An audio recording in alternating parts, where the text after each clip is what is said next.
안녕하세요. 오늘도 사연 살롱을 찾아주셔서 감사합니다. 평범하게 산다는 것이 가장 힘든 일이라는 것을 몸소 깨닫고 주어진 하루하루에 충실하며 가정을 꾸리고 사는 한 여자입니다.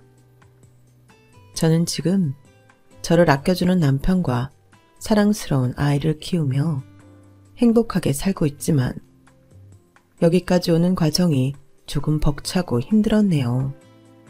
지금부터 저희가 한 가족이 되어 온 이야기를 들려드릴게요. 저는 특별히 잘난 것은 없지만 모나지 않은 성격에 남들과 원만한 관계를 유지하고 있던 한 직장인이었어요. 저의 이런 둥글둥글한 성격은 모두 부모님으로부터 물려받았죠. 엄마와 아빠는 함께 정육점을 하고 계세요. 동네 시장에서 오랫동안 자리를 잡고 하셔서 단골도 많고 주변 분들께 호환평도 많이 받고 계신 분들이죠. 엄마와 아빠는 웃을 때 참 많이 닮으셨는데 저 역시 그 유전자를 타고나 웃을 때마다 사람들의 칭찬을 받았어요. 저는 어릴 때부터 부모님의 직업을 한 번도 창피하게 생각한 적이 없었어요. 오히려 학교에서 중요한 행사가 있거나 하면 돈도 안 받고 고기를 턱하니 무료로 제공해주고는 하셔서 저는 친구들과 선생님들의 사랑을 많이 받았었죠. 그뿐만이 아니었어요. 주변에 사정이 힘든 노인분들이나 고아원 등에도 주기적으로 고기를 보내주셔서 지역에서 따뜻한 이웃주민 감사패를 받기도 하셨거든요. 이렇게 따뜻한 마음씨와 사랑이 가득한 부모님 밑에서 저 역시 남들에게 베풀고 배려하는 것을 미덕으로 삼고 살았죠. 그러던 어느 날 저와 남편이 인연을 맺게 된 일이 있었어요. 제가 휴대폰을 잃어버린 날이었죠. 분명히 챙겼다고 생각했는데 아무리 찾아도 없어서 의아해 하고 있었어요. 폰은 그렇다 쳐도 안에 있는 사진이며 다시 해야 할 세팅들을 생각하니 머리가 다 어지러웠어요. 3일이 지나고 찾는 걸 정말 포기해야겠구나 하고 새 휴대폰을 새로 사기로 마음먹은 날 아침이었어요. 이연아, 전화 좀 받아봐. 네 전화를 갖고 있다고 하시네? 뭐? 진짜야? 저는 급하게 엄마 폰을 건네받았어요. 안녕하세요. 제가 휴대폰 주인입니다. 아, 네. 많이 걱정하셨죠. 제가 이 폰을 주었는데 배터리가 방전되어 있더라고요. 지금 완충을 시키고 전원을 켜서 엄마라고 저장되어 있는 분께 제일 먼저 전화를 드렸어요. 너무 늦게 연락드려 죄송합니다. 아니에요. 죄송하다니요. 지금이라도 이렇게 연락 주셔서 정말 감사합니다. 그렇잖아도 이따가 새거 사러 갈 참이었는데 정말 다행이에요. 혹시 제가 어디로 찾으러 가면 될까요?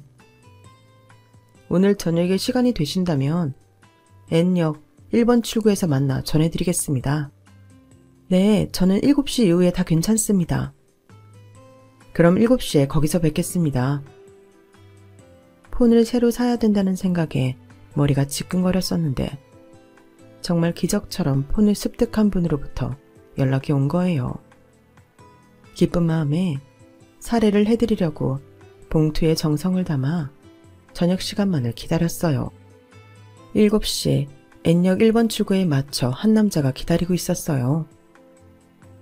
혹시 휴대폰... 네, 안녕하세요. 많이 기다리셨을 텐데 여기 있습니다. 조마조마한 마음으로 기다린 휴대폰이 드디어 제 손에 들어왔어요. 남자분은 시간을 내서 일부러 거기까지 왔는데 휴대폰만 건네주고 그냥 돌아가시려고 하더라고요. 저기요, 이거 사례금 드리고 싶어요. 아닙니다. 저 어차피 이 동네 근처에 사는데 여기까지 와주신 거니까요. 앞으로는 잃어버리지 마세요. 남자는 굳이 제가 준비한 사례금을 거절하려고 하더군요. 그 순간 저도 어디서 용기가 났는지 모르지만 남자를 다시 불러 세우며 말했어요. 혹시 저녁 안 드셨으면 제가 대접하고 싶은데 시간 좀 내주세요. 남자는 놀란 눈을 하고 절 봤어요. 진짜예요. 너무 고마워서요. 저녁 같이 드실래요? 남자는 웃으며 끄덕였고 저희는 근처 파스타집으로 향했어요. 가까이서 보니 꽤 잘생기고 서글서글한 인상이 나쁘지 않더군요. 게다가 제 폰까지 찾아줬으니 더 호감이 갔어요. 저는 안승민이라고 합니다. 네, 저는 김이현이에요. 제가 사실은 일부러 본 것은 아니고 문자 알림이 뜨길래 본 건데 햇빛 고아원에서 이현 씨에게 감사 문자를 보내셨더라고요. 봉사활동을 하고 계신가 봐요. 네, 고아원이랑 양로원 봉사는 한 지 꽤 됐어요. 제가 어릴 때부터 부모님이랑 함께 다녔거든요. 그래서 그렇게 주기적으로 감사 문자를 주시더라고요. 가끔 아이들이 직접 문자를 보낼 때도 있어요.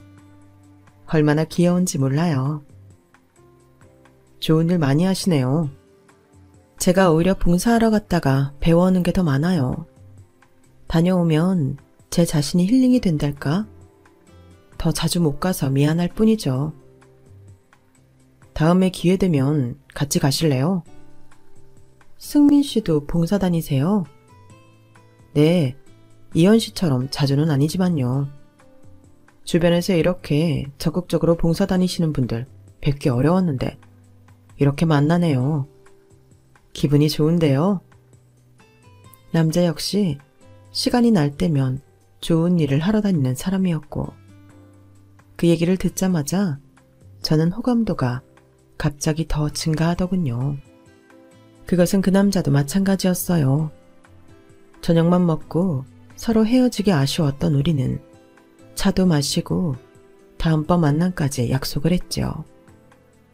남자는 세련되게 생긴 외모와 다르게 푸근하고 따뜻한 마음을 가진 사람이더군요. 이야기를 나눌수록 서로에게 더 끌리는 것을 느꼈어요. 그렇게 잃어버린 휴대폰을 찾아주며 우리의 인연이 시작되었어요. 생각이며 관심사가 비슷하다 보니 말이 정말 잘 통했어요. 승민 씨와 함께 있다 보면 시간 가는 줄 모르게 행복했어요. 자석처럼 서로에게 강하게 이끌리고 있었어요.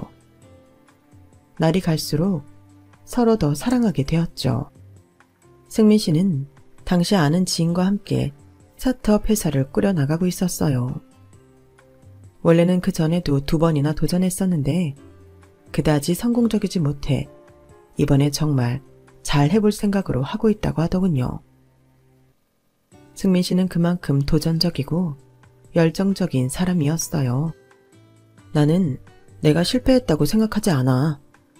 그 2번의 경험으로 많은 것을 배웠고 이번에 부족한 부분을 더 보완해서 노력하고 있거든. 엄청난 성공이라고 보기는 힘들지만 아직까지는 내가 원하는 방향으로 회사가 잘 돌아가고 있어. 매일매일 일하는 게 너무 즐거워. 저는 그런 승민 씨가 너무 멋있고 자랑스러웠어요. 매력이 철철 넘치는 남자였죠. 그와 함께하는 시간이 오래될수록 저는 이 남자와 결혼하고 싶다는 생각이 자꾸 들었어요. 그건 승민 씨도 마찬가지인 것처럼 보였어요. 하지만 단 한 가지 이상한 점이 있었어요. 승민 씨는 자기 부모님에 대해 제게 구체적으로 말을 해준 적이 없었거든요. 제가 간혹 부모님에 관해 물어보기라도 하면 어색하게 말을 돌리거나 화제를 바꾸고는 했죠. 부모님이 계시지만 뭔가 불편한 점이 있나? 라는 생각에 저도 물어보는 횟수를 줄여갔죠. 하지만 둘의 결혼 이야기가 구체화될수록 부모님 이야기는 피해갈 수 없는 부분이었어요. 승민 씨와 저희 부모님께 먼저 인사드리기로 했어요. 예상했던 것처럼 나이스한 태도와 호감형 인상의 승민 씨를 부모님 두 분 모두 너무 좋아하셨어요. 예의 바르고 자기 일에 열정적인 면도 어필하는데 크게 한몫했죠. 우리 엄마 아빠가 승민 씨 엄청 마음에 들어하는 것 같아. 그래? 나 뭐 잘한 것도 없는데. 자기는 그냥 존재 자체가 완전 선물이야. 그렇게 말해줘서 고마워. 그럼 자기네 부모님도 뵈러 가는 거지? 응? 인사해야지. 역시나 본인 부모님 이야기만 나오면 소극적으로 변하는 그에게 더 이상 참지 못하고 물어봤어요. 자기야, 우리 이제 결혼 약속까지 했잖아. 우리 둘이 가장 중요하지만 집안끼리 만남이기도 한데 매번 자기네 부모님 화제만 나오면 말 돌리려고 하고 그런 걸 항상 느꼈어. 이제는 나한테 말해주지 않을래? 부모님에 대해서 불편한 게 있는 거야? 아니면 뭐 다른 거야? 미안해. 그동안 내가 너무 부모님 이야기를 안 했지. 사실은 승민 씨가 꺼내놓은 이야기에 저는 몹시 놀랐어요. 그의 아버지는 구의원이시더군요. 그걸 왜 이제야 말하는 거야? 숨길 수 있는 데까지 숨기고 싶었어. 도대체 왜? 사실 부모님은 나랑 삶에 대한 가치관이 너무 다른 분들이셔. 예전부터 모든 것을 누리고 사셔서 다른 사람의 고충이나 안위 따위는 관심 없으시거든. 게다가 조금 다른 사람이라고 생각되면 무시하는 게 습관화되신 분들이야. 나는 잘 모르지만 승민 씨 아버지는 구민들을 위해 적극 나서서 애쓰시는 거잖아. 그래서 난 아버지가 더 싫었어. 겉과 속이 너무 달라서. 그런데 어머니도 똑같아. 구의원 사모이면서 어디서든 VIP 대접만 받으려고 하거든. 아무리 그래도 승민 씨 부모님이잖아.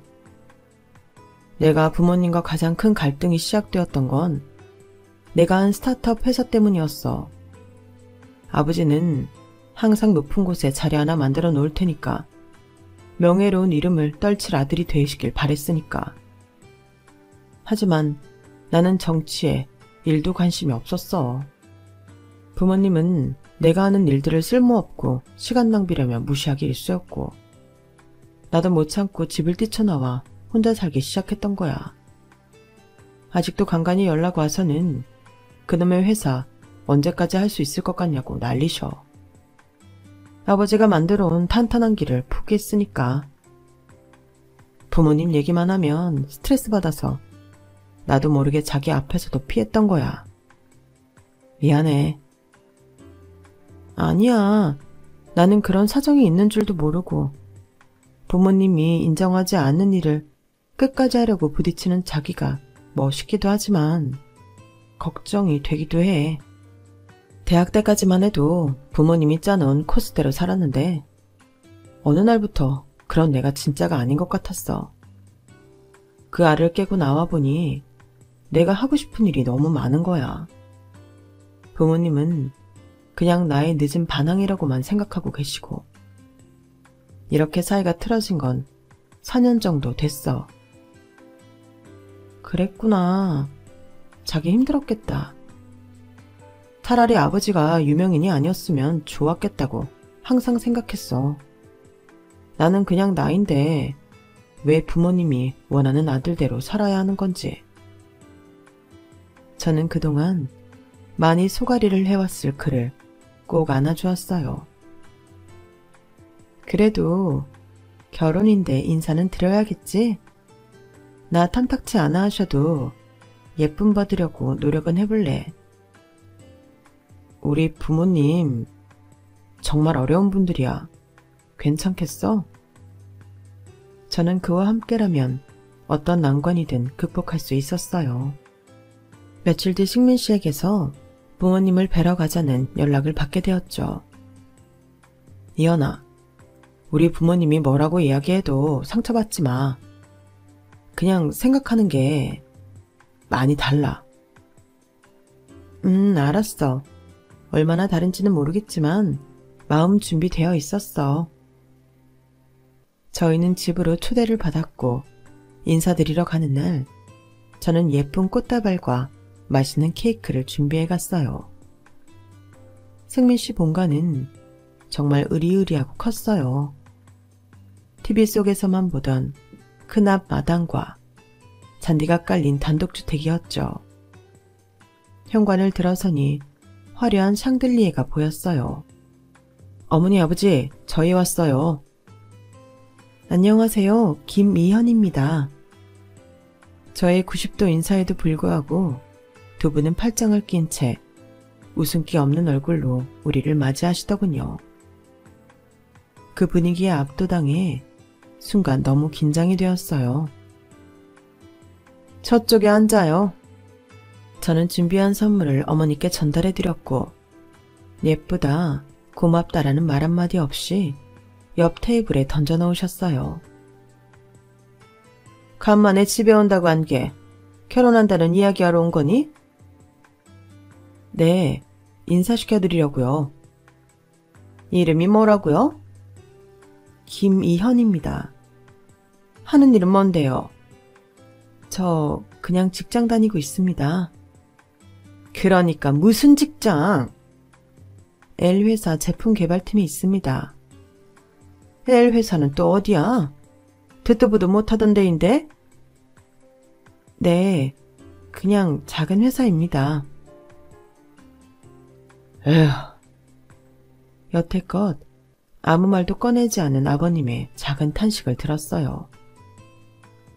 그럼 부모님이 뭐 높은 데 계시나?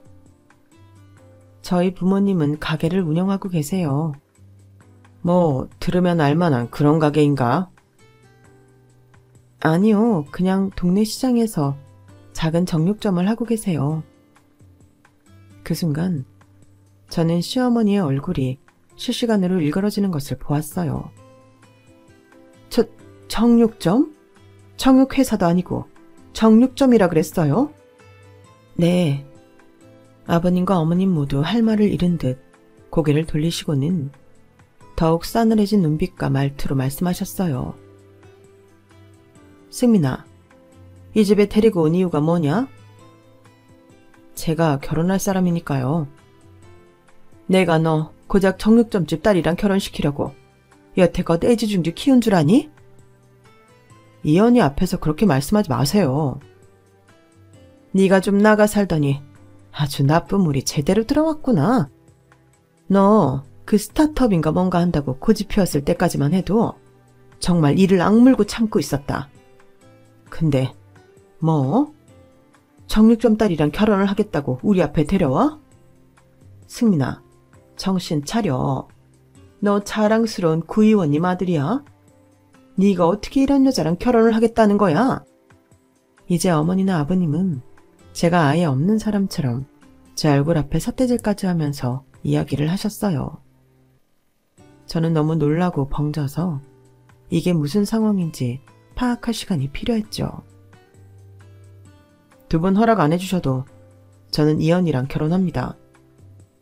그냥 이현이한테 두 분 얼굴만 알려주려고 데려온 거예요. 원래 결혼 허락 같은 거 기대도 안 했어요. 저희 이만 가겠습니다.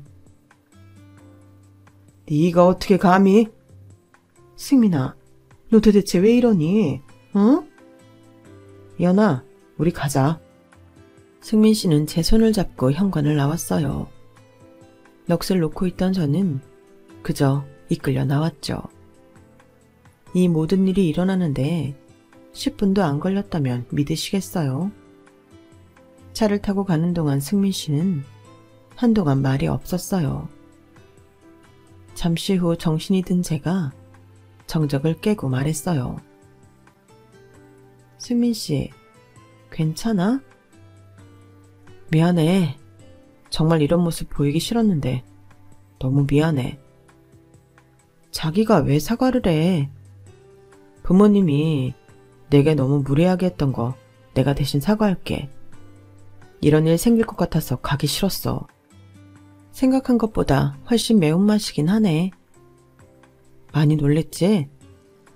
나는 태어나서 한 번도 정육점집 딸이라는 호칭으로 불려본 적 없거든. 그게 어떤 분들한테는 용납할 수 없는 직업이라는 것도 몰랐고. 너희 부모님께 내가 더 죄송스럽다. 너무 미안해하는 승민 씨를 달래보내고 저는 집에 돌아와 낮에 있었던 일을 떠올려 봤어요. 승민 씨 아버님은 정말 상상하던 그대로이고 어머님은 화려한 화장과 집에서 입는 옷이라고 하기엔 부담스러운 옷으로 강한 인상을 풍기는 사람이었죠.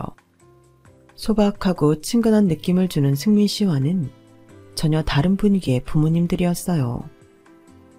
그날 이후 저는 생각이 많아졌지만 승민 씨는 오히려 더 굳건히 결혼을 밀고 나가기 시작했어요. 저는 그런 승민 씨가 믿음직스러웠지만 한편으로는 걱정스럽기도 했어요. 하지만 진짜 걱정해야 할 사람은 바로 제 자신이었어요. 어느 날 모르는 번호로 온 연락을 받아보니 승민 씨 어머님이었고 무작정 나오라는 호출을 받게 되었죠. 정신 바짝 차리자고 속으로 몇 번이나 다짐하고 나갔지만 어머님을 보는 순간 모든 게 무너지고 말았죠. 이현 씨, 본론만 빨리 얘기할게. 우리 승민이한테서 떨어져. 네? 들었는데 못 알아들은 척 하고 싶은 거야? 아니면 진짜 모르는 거야? 죄송합니다. 그래, 우리한테 많이 죄송하겠지. 승민이가 지금 지가 하고 싶은 일 때문에 우리랑 떨어져 살기는 하지만 그렇다고 아무나 막 만나라고 내보냈던 건 아니야. 나랑 애 아빠는 그날 너무 충격을 받았어. 그동안 그렇게 좋은 집안 여자들을 다 뒤밀어도 싫다는 애였는데 이현 씨 같은 여자를 데리고 와? 이게 말이 된다고 생각해? 이현 씨랑 우리는 그냥 격이 안 맞아. 격이 안 맞는데 어떻게 결혼을 하겠다는 거야? 저는 순간 따발총을 맞고 있다는 느낌이 들었어요.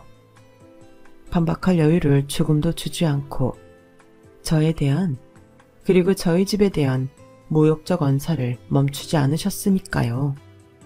아우, 입 아파. 이렇게 말하는 것도 입 아파 죽겠어. 내가 그렇게 시간이 남아도는 사람 같아? 난 1분 1초가 아까운 사람이야. 지금 내가 도대체 여기까지 와서 무슨 짓을 하고 있는 건지 나도 어이가 없네. 희연 씨, 혹시 돈 필요한 거야? 네? 여러 번 말하게 하지 말라니까. 돈 필요한 거면 액수만 간단하게 말해. 그거 받고 깨끗하게 나가 떨어져만 준다고 약속만 하란 말이야. 얼마 필요한지 말하라니까? 저는 돈 필요 없습니다.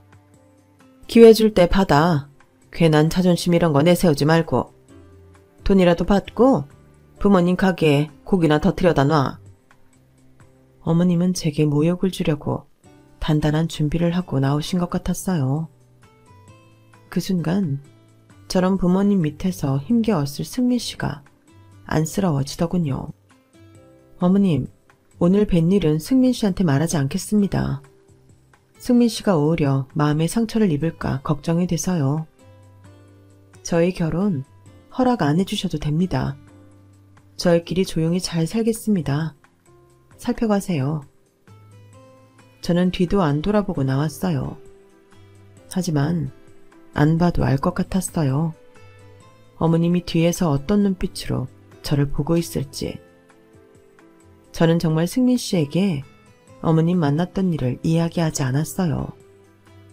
하지만 제 인내심을 시험하는 건지 더 크고 많은 화살이 날아오기 시작했어요. 이현아, 지금 가게로 좀 올 수 있어? 지금? 알았어, 갈게요. 며칠 뒤 엄마 아빠의 호출로 정류점에 도착해보니 까무러칠 만한 광경이 눈앞에 있더군요. 엄마 아빠, 이게 다 뭐야? 이런 게 왜 여기 있어? 그러게나 말이다. 장사하려고 가게에 왔더니 문 앞에 이런 게 가득 쌓여 있어서 우리도 깜짝 놀랐어. 가게에는 여러 상자가 있었는데 벌레 먹고 썩은 과일들, 구멍이 숭숭 뚫린 명품 브랜드 옷, 귀퉁이가 깨진 도자기 등등 생소한 것들 뿐이었어요. 누가 왜 먹지도 쓰지도 못할 것들을 우리 부모님에게 보냈는지 도무지 이해할 수가 없었어요. 실수는 아니고 고의 같은데 도대체 알아낼 방법이 없었죠. 아무튼 쓰레기들을 치우고 집에 돌아와 승민 씨와 통화를 하며 가게에 있었던 일들을 이야기했어요. 세상에, 실수인지 고의인지 모르겠지만 어쩜 그런 쓰레기들만 골라서 왔는지 너무 나쁜 사람들인 것 같아. 제 이야기를 들은 승민 씨는 한참 동안 말을 안 터군요. 연아, 오늘은 내가 좀 많이 피곤한데 먼저 자도 될까? 응? 그럼 잘 자. 좋은 꿈 꾸고. 유독 피곤한 듯한 승민 씨를 먼저 재우고 저는 계속 쓰레기 택배에 대해서 생각을 했어요. 아무리 생각해도 누가 부모님께 그런 걸 보냈는지 감도 오지 않더군요. 하지만 그 발송인이 누구인지 아는데 며칠 걸리지 않았어요. 그날 회사에 연차를 내고 집에서 뒹굴거리다 부모님께 도시락을 싸다 드리기 위해 집을 나섰어요. 정육점 근처에 서 있는 까만 자동차를 스쳐 지나가고는 가게 안에 들어가는데 거기에 승민 씨 어머님이 검은 양복을 입은 남자 3명과 함께 있더군요. 어머님, 여기는 어떻게... 이연아, 아는 분이니? 승민 씨 어머님이셔. 흉물스러운 것을 본 것 마냥 고기 피가 묻은 앞치마를 두른 엄마와 아빠를 번갈아가며 어머님이 입을 떼셨어요. 내가 이럴 줄 알았지. 네? 그래, 동네 정육점이 다 이 모양 이 꼴이지 뭐. 어머님, 그게 무슨 말씀이세요?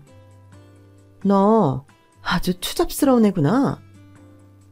이봐요, 남의 딸한테 지금 무슨 소리를 하는 거예요? 그쪽 따님이 우리 아들 꼬드겨서 지금 결혼인가 뭔가를 하려고 하는데 제가 이 꼬라지를 보고 더 무슨 말을 할 수가 있겠냐고요. 진짜 어이가 없네요. 우리 승민이한테 뭐라고 이야기했길래 애가 눈에 불을 켜고 찾아와서 난리를 피우고 가게 하는 거야.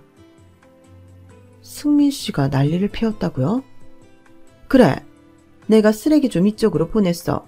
엿 먹어보라고. 그런데 그걸 우리 아들한테 냅다 고자질해? 잠깐만, 그럼 그 과일이며 옷들, 도자기, 그게 어머님이 전부 저희 부모님한테 보내신 거라고요? 정확히 보냈다기보다 버렸다고 하는 게 맞겠지. 그래도 이 조만한 시장통에서 고기나 썰고 있는 사람들이 백화점 과일이나 명품 브랜드 옷을 만져볼 기회나 있었겠어? 만져나 보라고 이리로 보냈지. 너무하신 거 아니에요? 저희 부모님이 뭘 잘못했다고 이렇게까지 하시는 건데요. 이현 씨 같은 사람을 낳아서 우리 아들한테 붙여놨잖아. 내가 화가 안 나게 생겼냐고. 이제 마지막 경고야. 더 이상 우리 승민이한테서 떨어져. 안 그럼 여기서 장사하기 힘들게 해줄 테니까. 뭐라고요?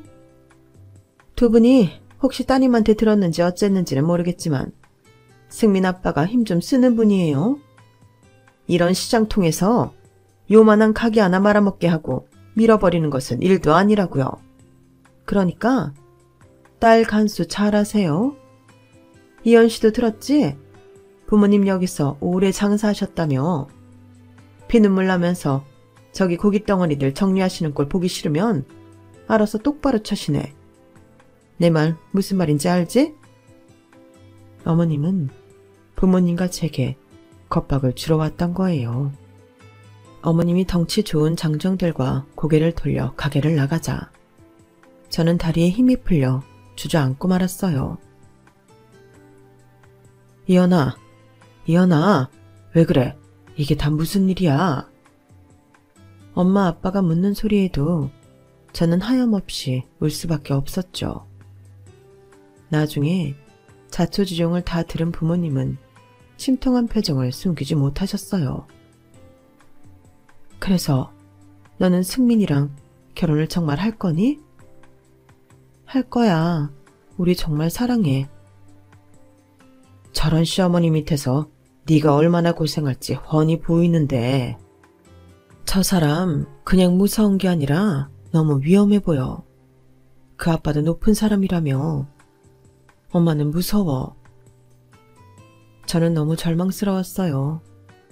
하필이면 제가 사랑하는 남자 집안이 그렇게 어마어마한 집이라니. 우리 부모님이 이런 모욕을 당해야 한다니.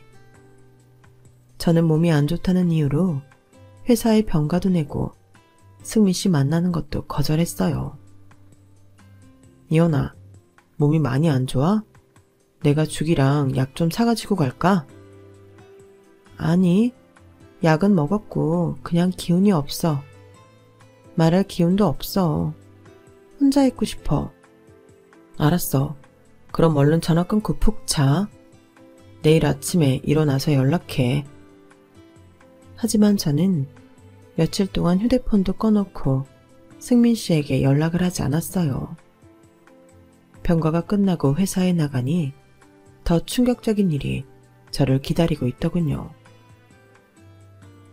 예원 씨, 이야기 좀 할 수 있을까? 팀장님 호출과 함께 저는 권고사직을 요청받았어요. 예원 씨 일도 잘하고 잘 웃고 팀원들이랑 잘 지내는 것도 아는데 우리같이 작은 회사들은 정말 힘이 없잖아. 위에서 찍어 누르기 시작하면 그냥 나락이야. 위에서 찍어 누른다뇨? 높은 곳에서 이연 씨 이름이랑 해고 조치하라고 명령이 내려왔대. 그렇게 안 하면 우리 회사 망하게 하는 거 순식간이라고. 그냥 헛소리인 줄 알았는데 정말 내는 광고마다 이유 없이 다 삭제되더라고. 사장님이 그제서야 제대로 통지받고 이연 씨 이야기를 꺼내는데 나도 난색을 표했는데 아무래도 회사 입장에서는 좀. 승민 씨 부모님이 제 직장에까지 손을 써 제가 일을 못하게 만들었더군요. 정말 환장할 노릇이었어요. 그것도 해고 처리하라는 거 내가 권고사직적으로 이야기 돌린 거야. 나도 갑자기 이게 다 무슨 일인지 모르겠어. 회사에 피해가 가게 된다면 제가 그만두는 게 맞죠. 팀장님 앞에서는 담담히 이야기했지만 속으로는 무섭고 떨렸어요. 도대체 어떤 사람들이길래 내 회사에까지 이렇게 영향을 끼칠 수 있는 걸까? 나를 아예 여기서 떠나버리게 하려는 건가? 아니면 더 멀리? 이런저런 생각을 하다 집에 오는 길에 저는 그대로 기절을 했고 눈을 떠보니 병원에 누워 있었어요. 이연아, 괜찮아? 정신이 좀 들어? 승민 씨, 무슨 일이야? 여기 어디야? 너 길에서 쓰러져서 실려왔어. 왜 말 안 했어, 임신한 거? 뭐? 내가 임신했다고? 너도 모르고 있었어? 뱃속에 우리 아기가 있대. 요즘 이것저것 스트레스 때문에 밥맛도 없고 현기증이 자주 났던 것인 줄 알았는데 제가 임신을 했을 거라고 생각도 하고 있지 못했죠. 승민 씨와의 사랑의 결실이 생겼다고 하니 기쁜 마음 반, 반대로 불안한 마음 반이 공존하는 것 같았어요. 아이까지 생긴 것을 알면 승민 씨 집에서 얼마나 더 심하게 나올지 알 수가 없었으니까요. 제 예상은 빗나가지 않았어요. 어떻게 그쪽 귀에도 들어갔는지 퇴원 수속을 밟기도 전에 머리를 어지럽히는 전화를 받게 되었어요. 야, 너 미쳤어? 임신? 임신? 훅히고 앉아있네. 너 내가 가만히 있으니까 진짜 만만하게 보여? 어디서 임신한 걸 가지고 협박해? 협박이라뇨. 저도 임신한 거 몰랐어요. 너 진짜 상스럽고 추잡스럽구나. 우리 승민이 애도 아니면서 어떻게든 잡아보려고 머리를 써? 무슨 말씀이세요? 이 아이 승민 씨 아이 맞아요. 네가 몸 막 굴려서 아무 애나 임신해놓고 우리 아들 인생 막으려고? 내가 너 같은 년 속셈 모를 것 같아? 정말 저한테 왜 이러세요? 제가 뭘 그렇게 잘못했는데요? 너 그 남의 새끼 유전자 검사든 뭐든 할 수 있는 거 다 증명해와. 어디 곱게 그 애가 태어날 수 있는지 두고 봐. 그리고 그동안 좋게 말했더니 못 알아듣는 것 같아서 마지막으로 경고할게. 니네 엄마 아빠 정육점은 이제 장사 다 한 줄 알아라. 내가 반드시 니네 식구 다 길거리 나앉게 만들 테니까 두고 봐. 너도 이제 어디 가서도 취직도 안 되게 해버릴 테니까 내가 얼마나 무서운 사람인지 보여줄게. 이 나쁜 것. 사지가 오들오들 떨렸어요. 눈물이 차오르고 식은땀이 줄줄 흘렀어요. 태어나는 저를 데리러 온 승민 씨는 제 상태를 보더니 놀라서 물었어요. 이현아, 왜 그래? 몸 안 좋아? 선생님 모셔올게. 잠깐 기다려봐. 아니, 승민 씨, 할 말 있어. 저는 그동안의 일들을 모두 솔직하게 털어놓았어요. 승민 씨 집에 인사 다녀온 후로 따로 어머님을 만났던 것, 정육점에 쓰레기 상자들이 배달 왔던 것, 직접 찾아와 행패 부렸던 것, 그리고 제 직장일과 방금 통화 내용까지. 말하는 중에도 몸이 너무 떨려 힘들었어요. 승민 씨, 나 이제 너무 무서워. 나랑 아이, 그리고 우리 부모님까지 어떻게 될까봐. 너무 무섭고 겁이 나. 이현아, 정말 내가 너무 미안하다. 입이 10개라도 할 말이 없다. 너를 이렇게 사랑하는데 또 너를 이렇게 불안하게 만들다니. 승민 씨와 저는 병원에서 서로 꼭 끌어안고 한참을 울었어요. 어떤 사랑이 이렇게 아플 수 있는지 모르겠더군요. 울면서도 많은 생각이 들었어요. 모두를 위해 승민 씨와 아이를 포기해야 하는 건지, 그럼에도 불구하고 이 길을 가는 게 맞는 건지. 제 마음을 읽었는지 승민 씨는 눈물을 닦고 결연한 표정으로 제게 말했어요. 이현아, 나는 너랑 우리 아이 다 지켜낼 거야. 저 사람들은 이제 내 부모가 아니야. 승민 씨, 그래도... 아니, 난 이제 부모 없어. 고아야. 나한테는 이제 너, 아이, 우리 장인 장모님만 있는 거야. 승민 씨의 눈빛이 모든 것을 말해주는 것 같았어요. 그날 이후로 승민 씨는 자신이 살던 집을 처분하고 저와 부모님이 사는 집으로 모든 짐을 옮겨왔어요. 어머님, 아버님, 제가 어떻게든 이현이와 아이 책임지겠습니다. 그동안 힘들게 해드린 점 정말 무릎 꿇고 사죄드리고 싶습니다. 저는 이제 그 집안과 연을 끊을 겁니다. 제가 아니라 그 누구더라도 그렇게 했을 겁니다. 이렇게 부족한 저지만 사위로 받아주십시오. 더 열심히 노력하겠습니다. 그렇게 승민 씨는 우리와 함께 살게 되었어요. 저희 부모님은 내심 불안해했지만 승민 씨의 굳은 의지를 믿고 가족이 되기로 했죠. 제 몸 상태도 그렇고 상황상 결혼식은 아이를 낳고 올리기로 했고 우선 혼인신고를 먼저 했어요. 정말 우리가 부부가 되었다니 믿을 수가 없었어요.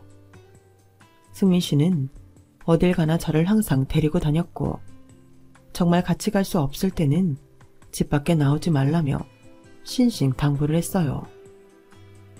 휴대폰을 바꿨지만 여전히 연락은 계속되었어요. 전화를 받지 않자 문자 폭탄이 수백 통씩 쏟아졌죠. 너, 내 아들 꼬드겨서 우리랑 연을 끊게 만들어? 너같이 싸구려년이 낳는 애는 걔도 싸구려가 될 거다. 우리 승민이를 어떻게 구워 삶았길래 그 착한 애가 갑자기 그렇게 냉정해진 거지? 너란 년 때문에 부모 자식의 천륜이 끊겼다. 너네 모조리 한국에서는 발도 못 붙이게 해주지. 입에 담기도 힘든 험한 말들을 매일 봐야만 했어요. 너무 심할 때는 승민 씨가 집에 찾아가 난동을 부린 적도 있었고요. 하지만 역시나 모든 화살은 제게 날아오더군요. 하지만 그런 괴롭힘도 오래 가지는 못했어요. 하늘이 그 사람들에게 천벌을 내리셨거든요. 얼마 후 뉴스를 보니 승민 씨 아버지라는 사람이 구속된다고 하더군요. 죄목은 다양했어요. 뇌물수수 및 비자금 조성, 그리고 성추행. 알고 보니 정당하게 거기까지 올라왔던 사람이 아니었어요. 받을 수 있는 것은 모두 받아 먹었던 거죠. 이제 그 자리를 반납하는 수수만 남았겠더라고요. 아무리 승민 씨 아버지라고 하지만 정말 구역질이 나더군요. 어려운 노인분들 찾아뵈서 고충을 들어드리는 척, 시장에 가서 떡볶이를 서민처럼 친근하게 먹는 척, 동물보호에 앞장서고 싶다며 유기견을 안고 눈물을 흘리는 가식적인 모습까지 진실이 하나도 없었다는 사실을 모두 알게 되었어요. 승민 씨 아버지의 사건이 터지자 기다렸다는 듯이 어머니의 숨겨져 있던 민낯 또한 세상에 드러났어요. 백화점이나 공공기관에 가서 갑질을 하는 일화가 속속들이 퍼져나가기 시작했거든요. 걷잡을 수 없이 순식간에 많이 퍼져나갔어요. 게다가 의원 와이프라는 명목으로 거대한 투자를 도모했다가 큰 손해만 끼친 사건까지. 어떻게 저런 일을 다 해낼 수 있지 싶을 정도로 크고 작은 일들이 연이어 터졌고 미디어는 앞다퉈 보도했죠. 하지만 저의 걱정은 오직 하나, 승민 씨였어요. 역시나 승민 씨는 그런 가족의 자식으로 낙인 찍혀 개인정보가 유출되었고 결국 잘 풀려가고 있던 회사의 성장까지 발목 잡히게 되었어요. 본인도 본인이지만 동업자가 더 어려워질 것을 걱정해 얼른 발을 뺐지만 그 뒤로도 수많은 욕을 먹었어요. 저 역시 이런 충격 속에 슬픔에 잠겨 있었지만 다행히 우리 아이만은 잘 지켜낼 수 있었죠. 승민 씨, 많이 힘들지? 아니야. 다 내가 자처한 일들인데 뭐. 일이 이렇게 커질 줄은 몰랐잖아. 이미 다 알고 있었어. 이걸 다 공개한 게 바로 나거든. 뭐라고? 자기가 공개한 거라고? 벌 받는 게 맞는 거라고 생각했어. 그리고 이렇게 해야 더 이상 너나 우리를 괴롭히지 않을 거라고 생각했고. 그래서 다 내가 벌인 일이야. 하지만 자기 잘 나가던 회사도 더 이상 할 수 없게 되고 그런 사람들 아들이라며 손가락질도 수없이 받았잖아. 다 내가 감내해야 할 것들이었어. 이렇게 모든 것을 뒤집어서라도 너와 아이를 지켜내고 싶었어. 너도 심적으로 많이 힘들었지? 그런데도 우리 아기 잘 지키며 잘 버텨줘서 고마워.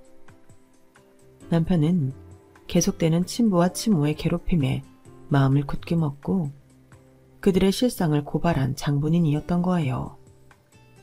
저는 그 이야기를 듣고 하염없이 울 수밖에 없었어요.